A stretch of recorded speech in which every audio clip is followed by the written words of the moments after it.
Revenge films. My company has an excellent work environment. Most of my colleagues are nice and friendly, so I enjoy working here a lot. The only exception is my colleague, A. He's a real pain in the neck. By the way, I'm not alone in thinking this. Other colleagues have had the same thoughts. A always says something like, "Women should be blamed for most sexual crimes. Crimes wouldn't happen if they didn't seduce men. Men are the real victims." He believes that women should be blamed for sexual crimes. He even said to female colleagues who came to work in skirts, "Don't wear short skirts to work! Are you so desperate for attention?" That was one time when a female colleague greeted him in the hallway. He said, "Don't say hi to me with that makeup and hair of yours! Are you trying to make me take it the wrong way?" He sounded furious. To A's mind, no matter what a woman does, she's doing it to seduce men. So as a result, he thinks it's inevitable for men to give in to temptation. Whenever there was news about sexual assault, he would comment, "It's the woman's fault! I can't believe the poor guy has to take all the blame! The woman started it!" He was always angry when it comes to those topics. He has criticized almost all the female employees in the company, so naturally they began to avoid him. But then he got upset and said, "Why are all the women ignoring me? Show some respect to your superior! I'm gonna fire all the other men in the office! Fire them all!" Nobody knew what he was saying. His madness didn't stop there. The HR department later got involved and asked all female employees to stay away from A. "He tends to take things the wrong way, so try to avoid saying hello or talking to him about work. Keep your distance for the time being." So all the female employees stopped talking to A afterwards. But obviously, A wasn't happy about that at all. "I only told the truth! Men are the victims! It's all the seducer's fault!" He still didn't feel he was wrong. Soon, the upper management heard what A had been saying in the office. There was a rumor that they would soon transfer him to a department with no female employees. However, while all the female employees were excited about the rumor, A did something horrendous.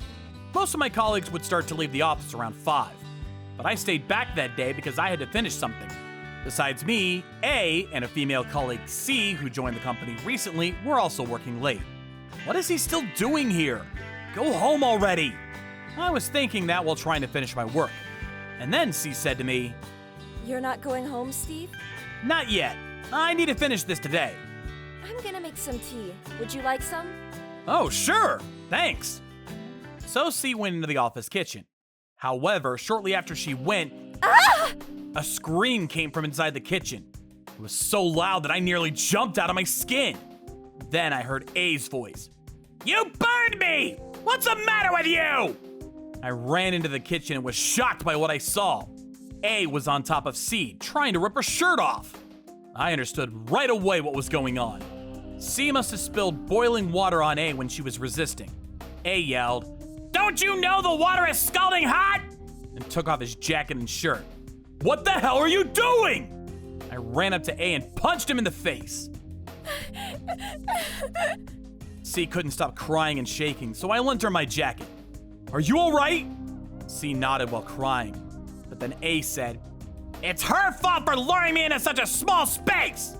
I couldn't believe what I had heard. Other colleagues who were still in the office also rushed into the kitchen. "It's okay, C. He can't do anything to you now. You're safe." I tried my best to calm her down. C had only joined the company a few months ago, but she's a nice person and a very hard worker. I can't believe A would actually try to assault her. One of the colleagues who came was female. She said to C, Come with me. Let me get you a change of clothes. Then she took C away into the locker room. A still insisted he didn't do anything wrong. "It's all her fault! She seduced me with her makeup and skirt. She just stood there when I came to this tiny kitchen. She didn't even try to run away, so I thought it was consensual. I can't believe she threw boiling water at me. I need an ambulance! She threw boiling hot water all over me!" He kept on shouting. What he said further infuriated me, so I grabbed him by the collar and yelled at him. "Everyone knows how small the kitchen is. It's normal for two people to bump into each other. Plus, how could she leave when you were blocking her way? You intentionally made it difficult for her to escape. How can it be consensual when she cries and resists? Shut up! She wanted to seduce me all along. That's why she came to the kitchen! Bullshit! She came to the kitchen to make tea! She wasn't hinting anything to you! Other colleagues nodded in agreement. A finally became quiet. I reported the incident to my boss right away. A then went to get treatment at the hospital by himself. He was covered in bandages all over his body for the skulls. Later, C reported A to the police, and A was arrested when he got out of the hospital. A said to the police, "Why am I getting arrested? I got burned because of that woman! Arrest her!" But my colleagues and I all testified for C, so the police didn't believe A at all. A was married and got the job through connections. After the incident, his wife divorced him right away, and he lost his job. He also has to pay his wife and C a hefty compensation. I worry that C might develop PTSD after the incident, but maybe because I arrived in time to stop A, C was recovering faster than I thought. C came to thank me a few days later. Thank you for helping me the other day. No, don't thank me. That probably wouldn't have happened if I didn't ask for tea. I'm sorry. It's not your fault. I was gonna make tea anyway. Can I treat you to dinner sometime? You know, to say thank you. Oh, you don't have to. I didn't do anything. Please, let me treat you to dinner. So we went out for dinner together. At the dinner, C blushed and said to me, Actually, I've always liked you. she talked about how terrified she was when A tried to assault her. Then she told me she was happy when I showed up and helped her. So she decided to be brave and confess her feelings to me. I was both surprised and happy when I heard her say that. I think we should give it a try. So we started dating. Luckily, our company doesn't forbid workplace dating. So we told our colleagues about the news, and everyone was happy for us. Since my colleagues know about what happened to C, they came to me and said, "You'll always protect her, right? Don't ever make her sad." They're all very supportive of our relationship. C and I got engaged a few years later. Rumor has it that A couldn't find a job after he got fired. Now he's working at a cleaning company and lives alone in a shabby apartment. When A got fired, he boasted about how good he was. "Other companies will fight over me. That's how popular I am. It's this company's loss that they fired me." He obviously overrated himself. He got this job because of his ex-wife's connections. It certainly didn't mean he was talented in any way. Plus, he's now blacklisted from jobs due to the incident. He initially found a job at a small company.